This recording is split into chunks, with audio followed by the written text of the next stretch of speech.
Well, Candy and I are absolutely delighted to be here with you this evening. We've been in North Carolina a lot lately. It's one of the places where a lot of people have common sense, and it's a nice thing to see. And delighted to see many of the patients and families that we've been involved with.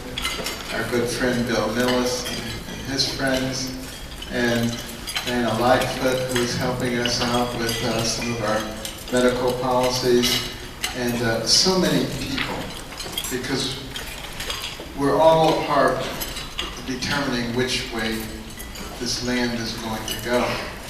Now, America is such a beautiful place, and we're all so incredibly lucky to be members of this society. And every time I go traveling somewhere else in the world, and a lot of times they're beautiful places, I'm always so glad to be back home. Yes. The beauty of this place is absolutely magnificent. And it's still a land of dreams. It's a place that other people try to come to. You don't see a lot of people trying to escape from here. And yet you have all those people talking about how horrible it is. Well, why are they still here? Why don't they just leave? They're not going anywhere, you know?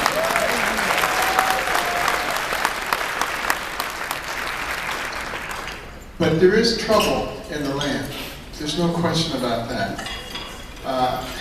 And one of the things that I see as the most troubling is the intimidation that comes about to our normal peace-loving American citizens.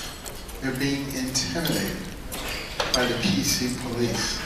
And I dislike the PC police enormously. I'm a nice person and I like most people, but I don't like the PC police because they are shutting people down.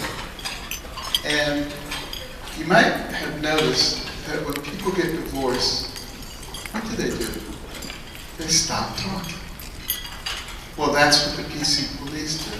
They keep people from talking. And it's not really a matter of whether you agree about everything. It's okay to disagree. The important thing is to talk about it, to have a dialogue, a discussion, because this is a society that has multiple different kinds of components. So naturally, they're not all going to be congruent. But it's easier for them to work together if they talk. And if we have people who shut down the discussion, then we have a problem. And you look at how they try to create so much division. You know, there's a war on virtually everything. There's a war on women, which is a total farce. There's a war on age, on race, income, religion, you name it, there's a war on it. Somebody's trying to create friction. But I personally believe that it is intentional, because they want us to believe that our society doesn't work. And it ripens us for the thought of a fundamental change. But we don't need a fundamental change. What we need to do is recognize that we, the American people, are not each other's enemies. The enemies are those people who are trying to divide us.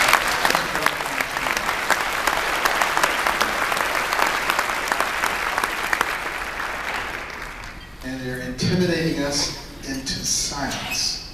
That's what they want. They don't care whether you disagree with them. That doesn't bother them at all. Just shut up. Don't say anything. Don't say this word. Don't. Just keep your mouth shut, and we won't call you names, and we won't ridicule you, and we won't give you an IRS audit, and we won't do any of these kinds of things. Just shut up, be quiet. But you know what? Unless we the people are willing to stand up for what we believe in, we will lose our nation. We cannot let that happen. It's up to us.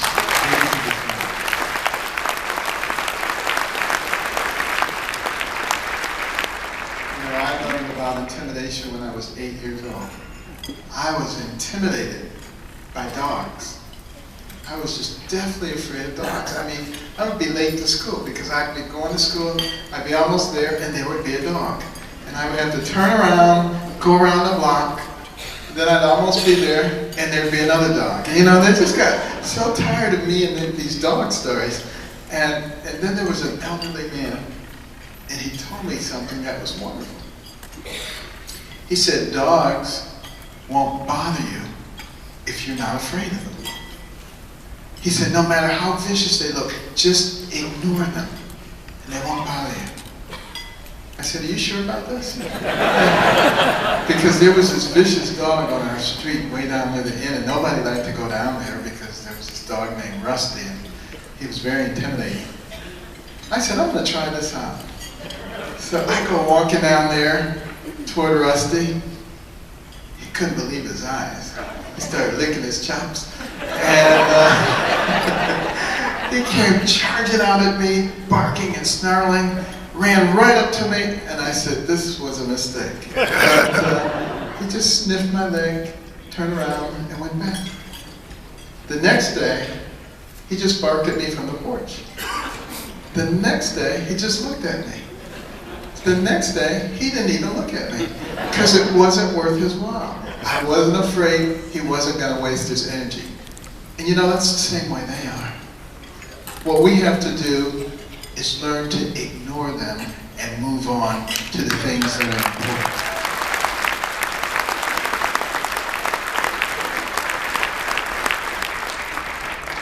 And, you know, to me it's almost comical where we've come in this nation because we observe the edicts of the PC police where people don't want to say Merry Christmas. Or they may want to say it, but they're afraid to say it. It's a salutation of goodwill. That's what we have to keep in mind. It doesn't matter whether the person you say it to believes in it or not. It's a salutation of goodwill. This is the level that we have to achieve in our society and not allow ourselves to be manipulated. You know, I heard a story recently about teachers in Lincoln, Nebraska, who were told not to address the pupils as boys and girls because there might be somebody with gender identity and they might be confused. I mean, how ridiculous have we gotten as a society? It's absolutely absurd. And we're letting ourselves be twisted into these little knots. And we can't concentrate on what's important because we're so busy allowing ourselves to be manipulated. And that's the reason that I personally have decided that I'm not going to submit to the PC police. And they don't like me very much.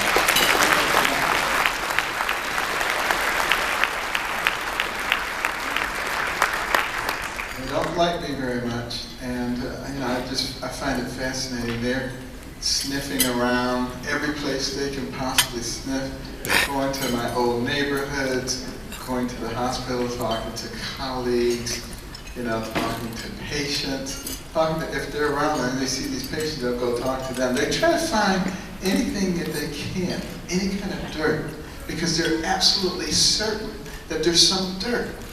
And, you know, I just find it amusing, to be honest with you. They're always saying, oh, there'll be some nurse, don't worry. Well, there will be no nurse, because there will be no anybody, because I know the only person I've ever slept with in my life is my wife, so I don't have to worry about stuff.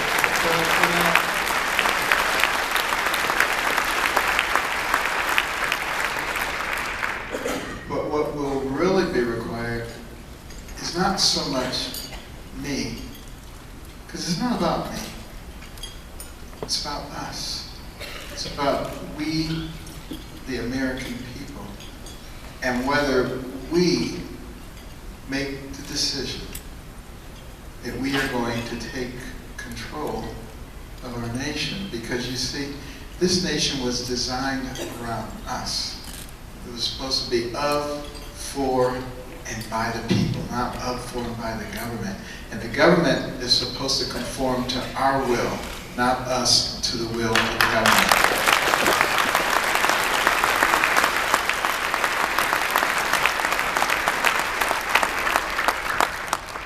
Well, you know, there were a lot of problems for me. I wanted to be a doctor, but you know, that looked like a pretty remote dream.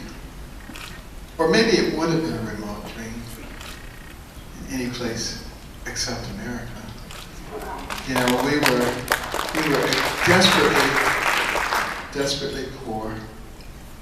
You know, after my parents got divorced, you know, because my mother was one of 24 kids. Got married when she was 13 and subsequently found out that her husband was a bigamist, and you know, she had to raise us by herself. And there was never any money for anything.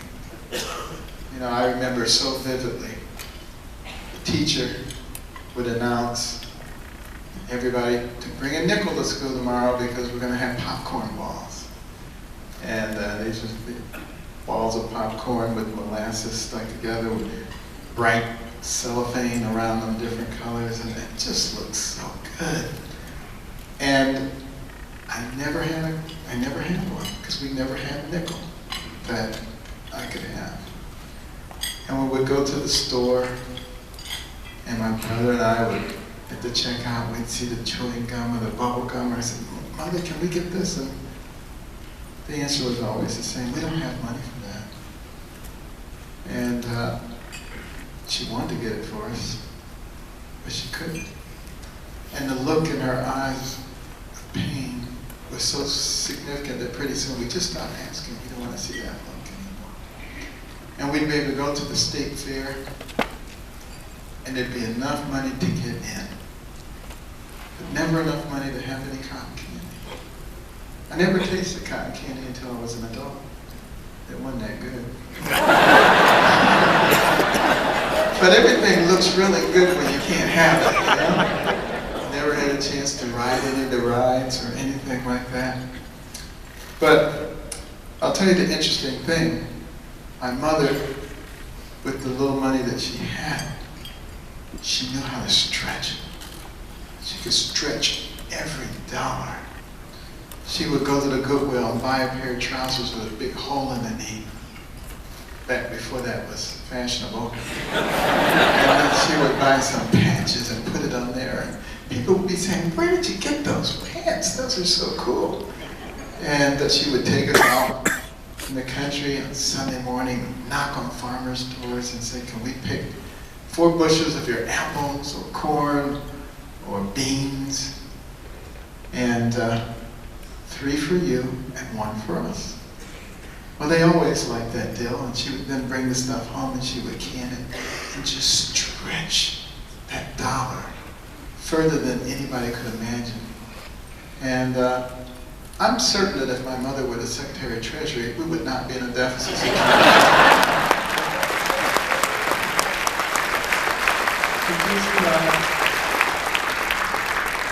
She had common sense.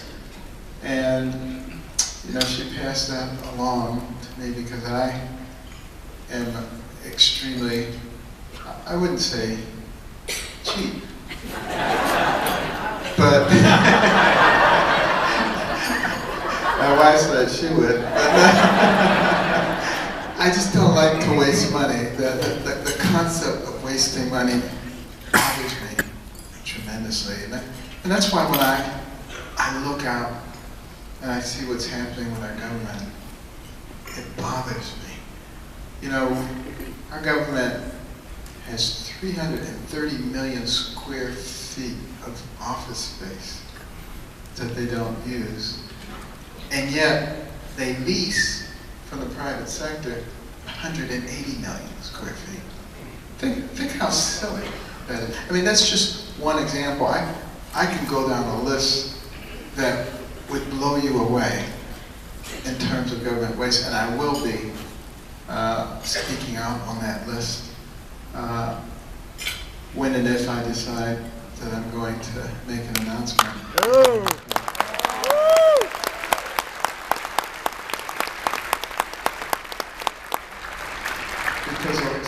because so much of the problem that we face is one of fiscal irresponsibility.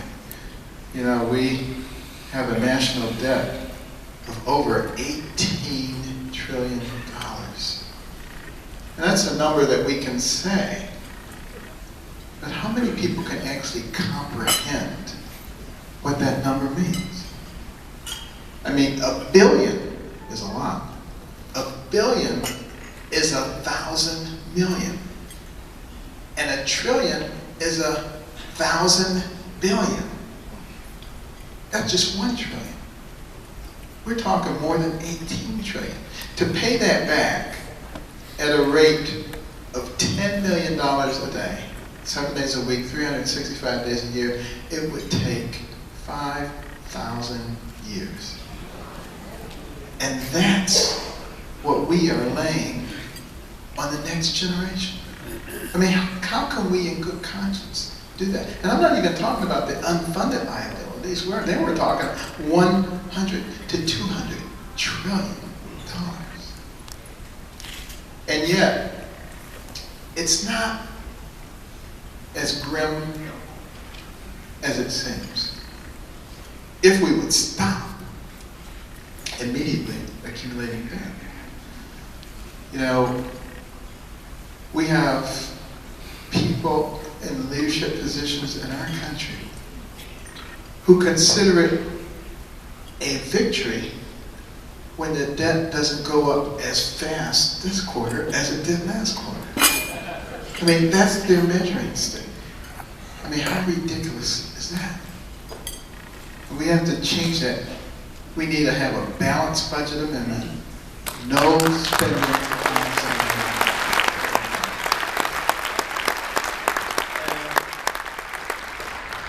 And we need to shrink the size of government. Because, you know, in 2010, if you took the salary of everybody who made $69,000 and more, it comes out to $5.1 trillion. It's a lot of money. What was the federal budget that year? $3.5 trillion. 60% of everything that middle-class group of people and above made just to run the federal government. Now think back to the Boston Tea Party. The taxation rate was less than 5%. What would they be doing today?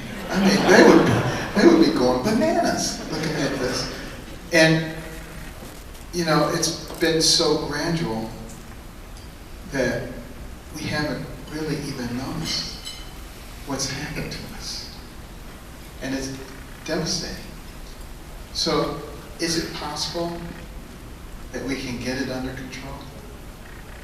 Well, remember, we are the possessors in this country of the most powerful economic engine the world has ever known. And all we have to do is let it loose. Now, what is keeping it bound down?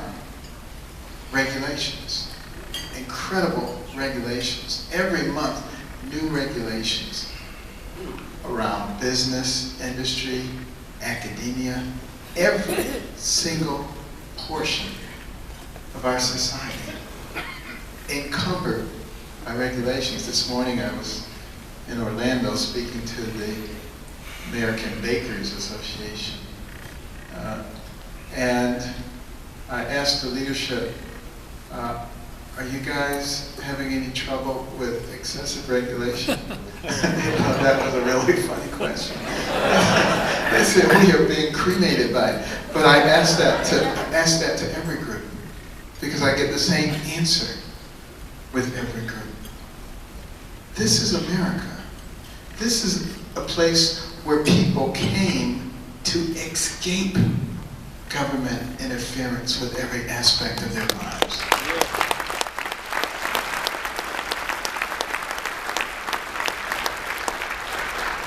And it's been so gradual that we simply have come to accept it. You know, you look at something like the Environmental Protection Agency. You know, it sees itself as being there to suppress things like energy development. Our country has been blessed with enormous amounts of energy. On 3% of the land, we're very close to being the #1 oil producer in the world. We are the #1 producer of natural gas, and we can liquefy it now, which means we can export it. But we have these archaic energy exportation rules that preclude us from doing it. They were put in place in the 70s when we were having an energy crisis. They're no longer necessary. We have to reach a point where we're not paralyzed so that we can do logical things. What happens if we can sell all that energy? And as our fracking techniques improve, we have access to enormous amounts of oil. I mean, we don't ever have to worry about running out of it for hundreds of years. But the other thing is, because we're developing it, doesn't mean that we can't also develop alternative energy sources, renewable energy sources, green energy sources. You know, why do we have to set these two things up as enemies? You know, we can use our oil and natural gas to fund the development of renewable energy sources. We can do more than one thing at a time.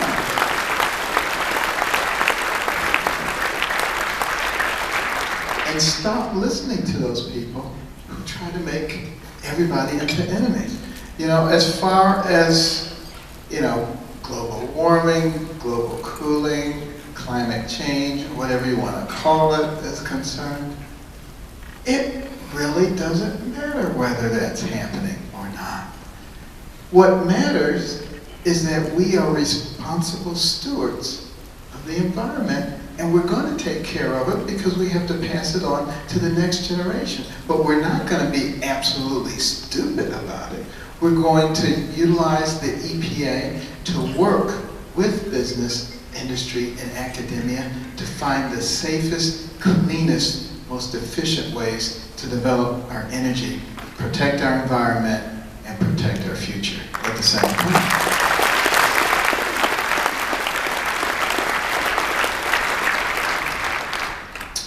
Also, think about the bigger picture. You know, Mr. Putin is a pretty ambitious guy. Now, fortunately for us, his ambitions have been capped largely by economic woes because the price of oil has fallen so dramatically. That's a good thing. We can make it worse for him by developing our energy resources and making Europe dependent on us instead of him.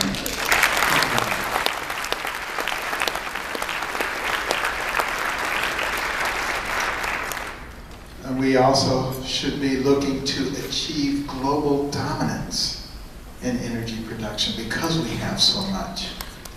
And think about the impact that that can have on radical Islamic terrorists. Think about that. And there are some other things that can be done with energy in their part of the world also. You know, when it comes to fighting forces like ISIS and some of the other radical Islamic extremist terrorists, we have to understand something. Whether we made a mistake by invading Iraq more than a decade ago is irrelevant. Because Saddam Hussein and Al-Qaeda of 10 to 15 years ago is nothing compared to what we're facing now. And we need to understand that they are not the same. So people who are afraid to get involved because of what happened then have very little understanding of the danger that we face. These are people who want to destroy us and our way of life. And they are growing by leaps and bounds. And all we're doing is bombing the desert and thinking that that's doing something to them.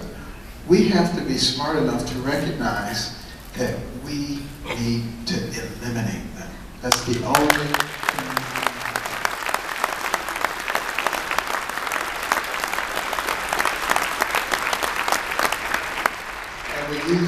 And we need to use every means possible in order to do that. And there is a whole variety of things that are available to us. None of them should be off the table, because the fact of the matter is, they continue to grow and infiltrate around the world. It's going to be much harder to eliminate them, and everything else is going to become irrelevant. You have to be smart enough to realize that. You know, you think back to World War I, and Woodrow Wilson and William Jennings Bryan, as Secretary of State. You know, they were like, oh, no, we're not getting involved, until they were forced to get involved. Same thing happened in World War II. If the Japanese had not bombed Pearl Harbor, Hitler may have been able to take over that whole part of the world. You know, we've got to learn from our mistakes. We cannot live in isolation. And we have to learn how to lead. Because if you lead, you find yourself in fewer conflicts. That's what Ronald Reagan meant when he said, peace through strength. Right now, our military is incredibly weakened. You know, our Navy is as small as it's been since 1917. We're carving the heart out of our personnel. These are things that are very dangerous.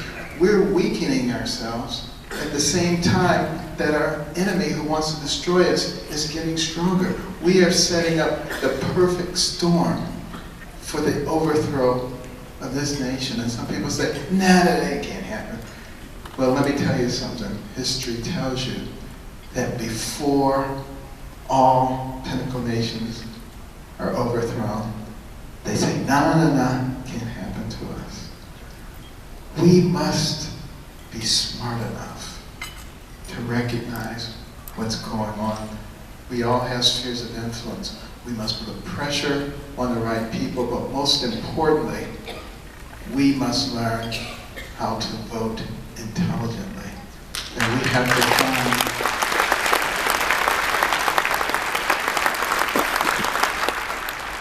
to find the right people, and not necessarily the people that the pundits tell us are the right people, but the people that our hearts tell us are the right people. We have to do our research. We have to understand who they are, what they're saying. There's a book that Candy and I wrote called One Vote. It's very small, like 80 pages long. Take you 2 or 3 hours to read it. And but it will teach you how to be an informed voter. Because that's so important. Most people, when they go in the voting booth, they're looking for a D, an R, or a name that looks familiar. The name could be Satan. They say, oh yeah, I know that one. In some cases it is. You know? But this book will teach you who your representatives are and how they voted. Not how they said they voted, but how they voted. And it'll tell you their record. It'll tell you whether they are diligent. I think you'll be pleased when you look up Representative Fox. She's been diligent. But are they doing the job that you sent them there for? And it'll tell you where they fit on the philosophical spectrum. And it'll allow you to take a test to show you where you fit on the philosophical spectrum. And you can see whether there's a fit there. And many people in this room might, in fact, be good candidates at the state or the national level. Don't allow yourself to be manipulated into thinking that there is a professional class that needs to be in charge. There is no professional class that needs to be in charge. It is us, the people, that need to be able to do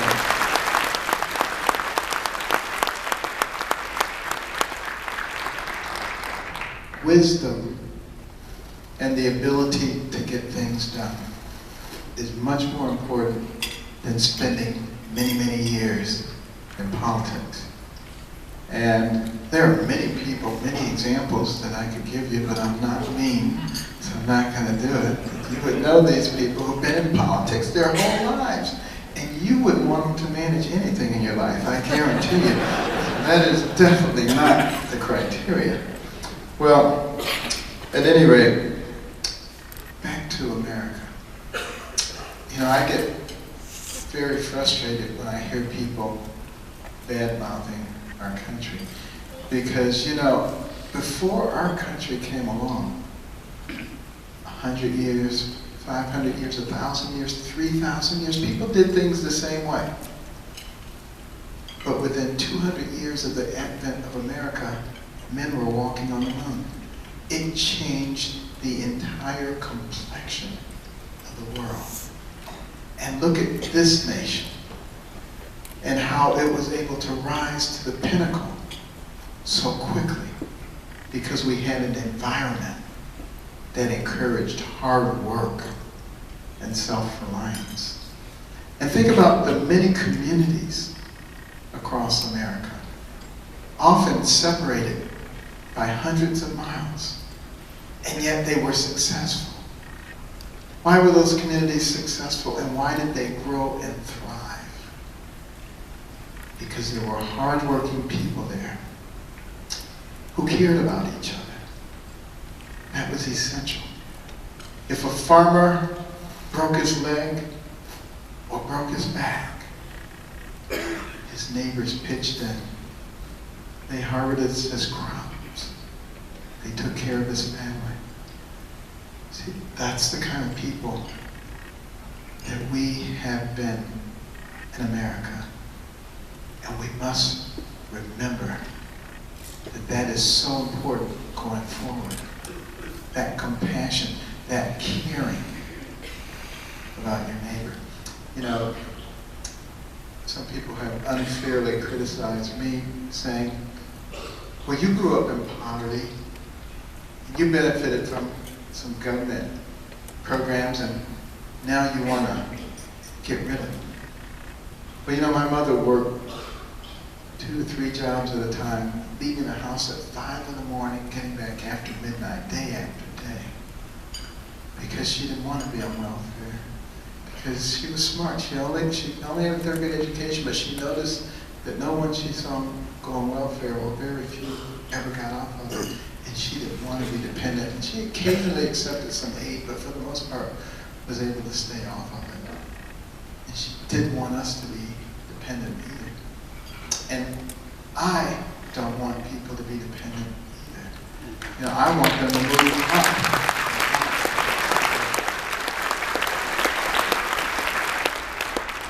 And that's why what I've advocated is not just removing the safety net and letting people fend for themselves, as some people would try to characterize me. That is absolutely not what I would advocate. But what I would advocate is that we examine what we have done as a nation. You know, it started in the 60s with Johnson and the Great Society programs and the war on poverty.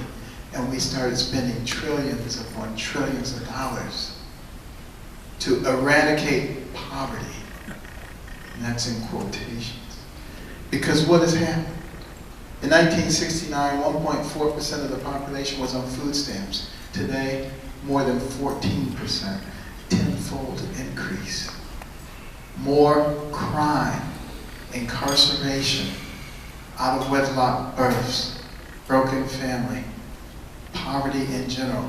Everything that was supposed to get better has gotten much worse.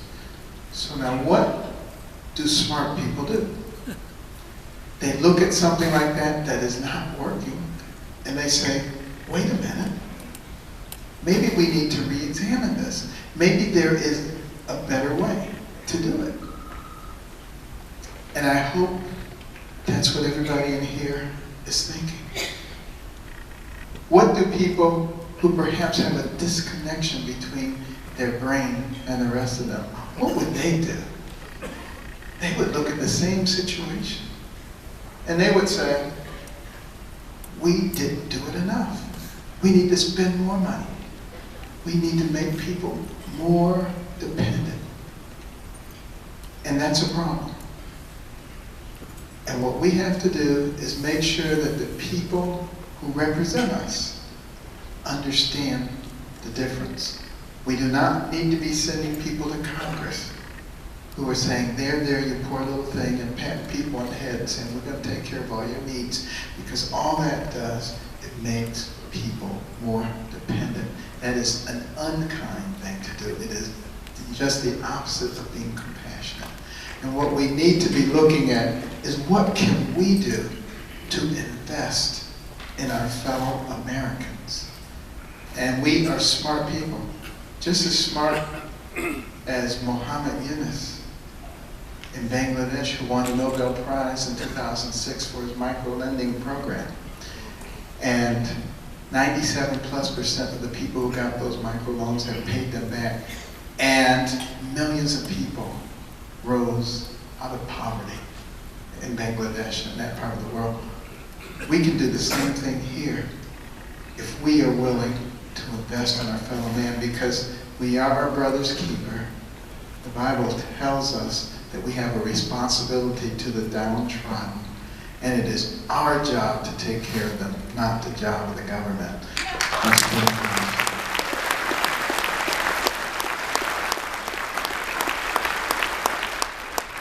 And I'll tell you what's really cool. You know, I speak at a lot of fundraisers for, community programs across the country where people invest in other people. It's amazing what happens because relationships are developed.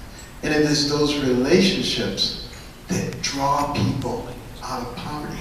You can send them a check every 2 weeks in the mail from now to doomsday and nothing is going to change. But when they have those relationships, all kinds of phenomenal things happen. I was with one group of businessmen and they each adopted a young boy from the inner city going in the wrong direction, single parent home. Not officially adopted, but unofficially, and got them involved in things going on with them. But most importantly, paid for their education in a private school. And every one of those boys graduates from high school and goes on to college and has a completely different trajectory in their lives. And it gives you an example of what can happen when we invest in other people in our society.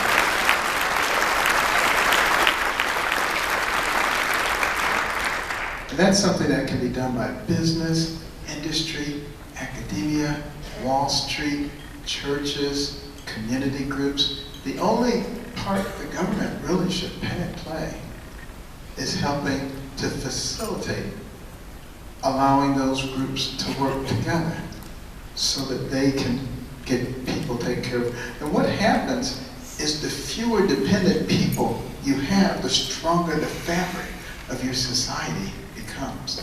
And then we can start moving once again in the right direction. But we have to target these things the right way. A community group, a church that sponsors a daycare center that's reliable, allows all of those women who got pregnant early on and they have children, their education ceases. Now they can go ahead and get their GED, their associate's degree, their bachelor's degree, a master's, whatever, and become self-sustaining and teach that to their children. And that's the way you break those cycles of poverty. You'll never break them in any other way. We have the capacity to do that and a lot more things. It'll make a true difference in our lives. Well, the other thing we have to do is we have to learn to think for ourselves. I remember once I got things under control academically because I was a horrible student until my mother made me read. I didn't like it. I gotta tell you, my brother didn't like it either, but in those days you had to do what your parents told you. And as I started reading those books, what an incredible difference it made in my life. You know, between the covers of those books, I could go anywhere, I could be anybody, could do anything. I could imagine myself making new discoveries. And I started knowing stuff that nobody else knew. And within the space of a year and a half, I went from the bottom of the class to the top of the class. Much to the consternation of all the students who used to laugh and call me dummy, who were now coming to me saying, Benny, how do you work this problem? And I'd say, sit at my feet, youngster, while I instruct you. But, it was pretty obnoxious, but it sure felt good to say that to those turkeys. But you know, big transformation until I got to high school, and I ran into the worst thing a young person can run into. It's called peers. Negative peers. P-E-E-R-S, that stands for people who encourage errors, rudeness, and stupidity. And that's what they were doing. I was getting caught up in it, and my grades were spiraling downward, and I lost a whole year in school as a terrible student before my mother convinced me that it wasn't what you wore on the outside, it was what you had up here that made the difference. And I got back on the right track. And the guys didn't like it, they were calling me nerd, Poindexter, Uncle Tom, every name in the book. I didn't care. And I would shut them up by saying one thing. I said, let's see what I'm doing in 20 years. And let's see what you're doing in 20 years.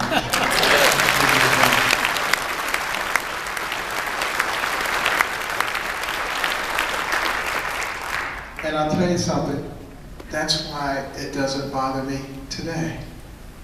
When the left wing calls me all kinds of names and says I'm a lunatic and all these kinds of things, you know what? In the long run, we'll see who's right.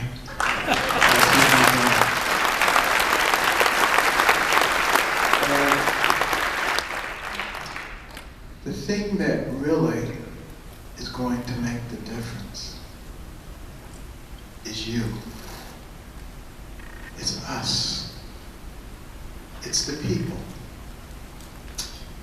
It's whether, in fact, we will have the courage to act on our beliefs, on our convictions.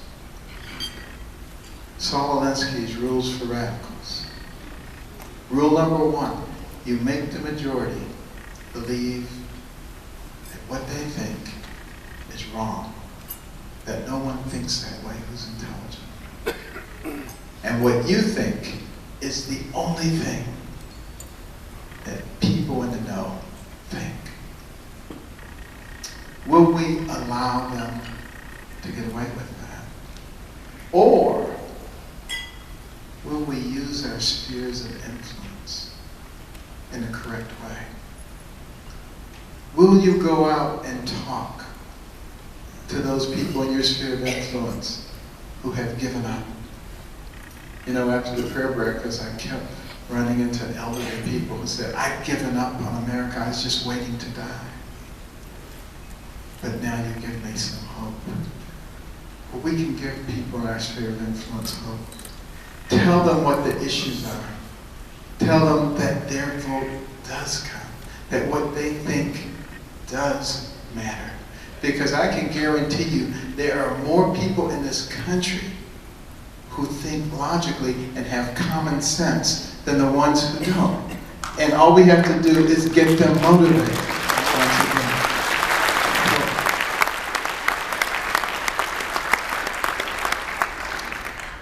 There are also a lot of people who vote for left-wing politicians who don't really agree with them. But see, no one has really engaged them in a conversation. And they are just doing what everybody else around them does without thinking for themselves. And there are a lot of people out there, and I'm talking to them, and will continue to talk to them, who find themselves in a dependent position, who think that they need to be in a dependent position, but they don't. They can do things for themselves. They can work together. You know, you take the African American community for example. There's an enormous number of resources in that community. They just learn how to turn their own dollar over a couple of times before they send it out. That's how you develop wealth. That's how the Jews did it. That's how the Koreans did it. That's how virtually every community does it. You develop wealth, and you have to remember to reach back and pull other people with you. And when you do that, you don't really need a helping hand from anybody else. But we should all be willing to extend our hands of help, because we're all in this thing together. Our ancestors may have come here in different boats, but we're all in the same boat now. And if part of the boat sinks, the rest of it's going down too. So we need to understand that we're connected all together. And our strength in this country is in our unity. And that's why we're called the United States of America. And we must fight.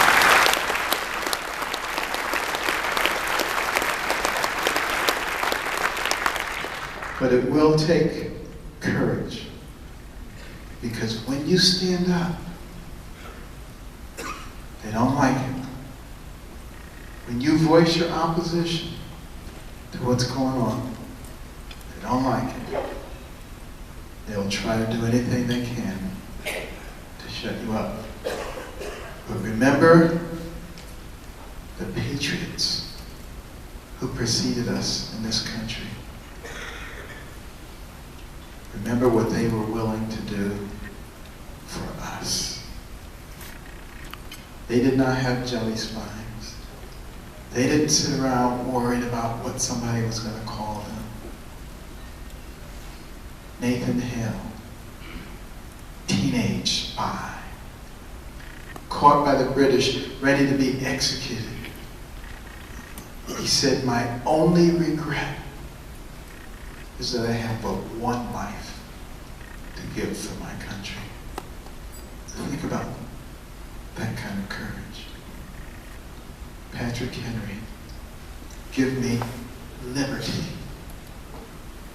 or give me death. John Hancock was willing to put his entire fortune on the line for this country. After the Boston Tea Party, Benjamin Franklin, who had accumulated great wealth,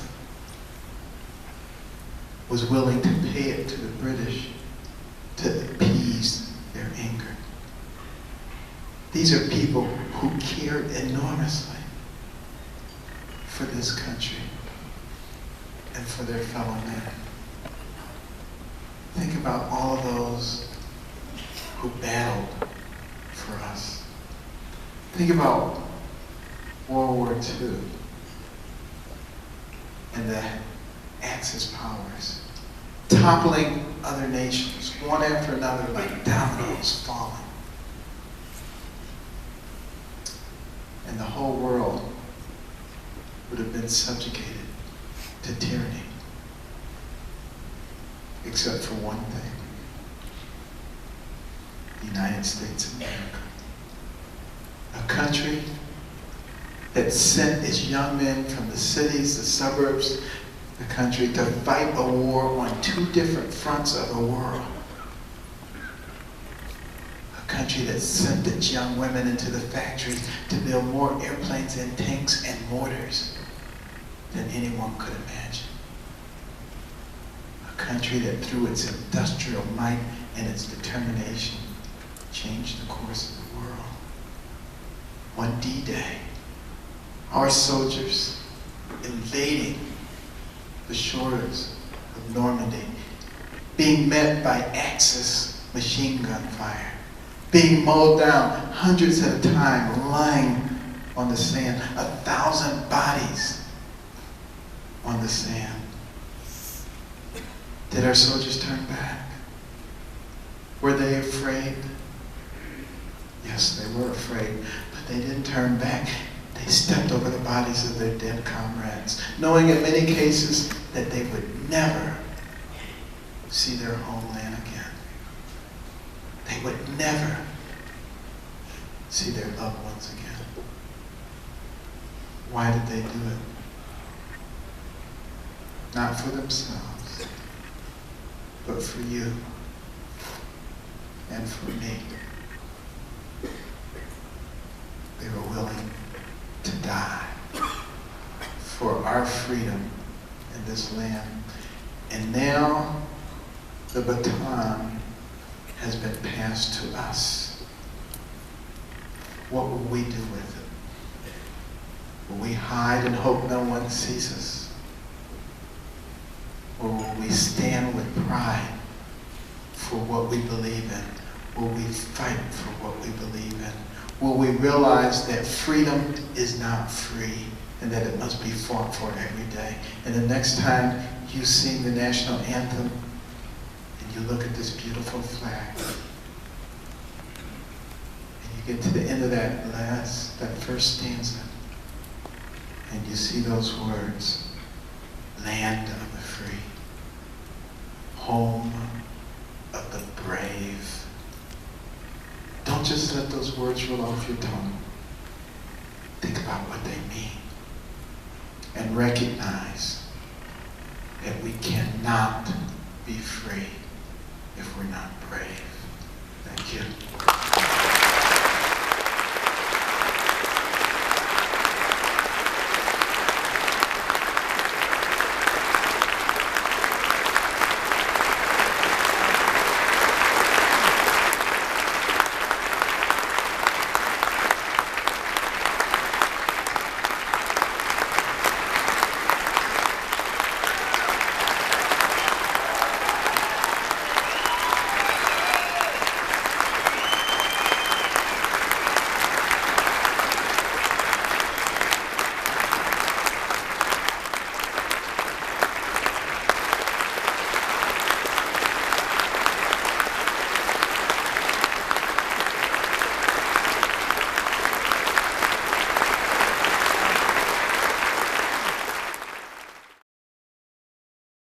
All right, so what would you like to say to Dr. Carson? Just thank you for helping my mom out with her accident. So it's really helped my family a lot. I commend him for his efforts, and I hope that he continues to move forward, and I hope that he's the next president of the United States.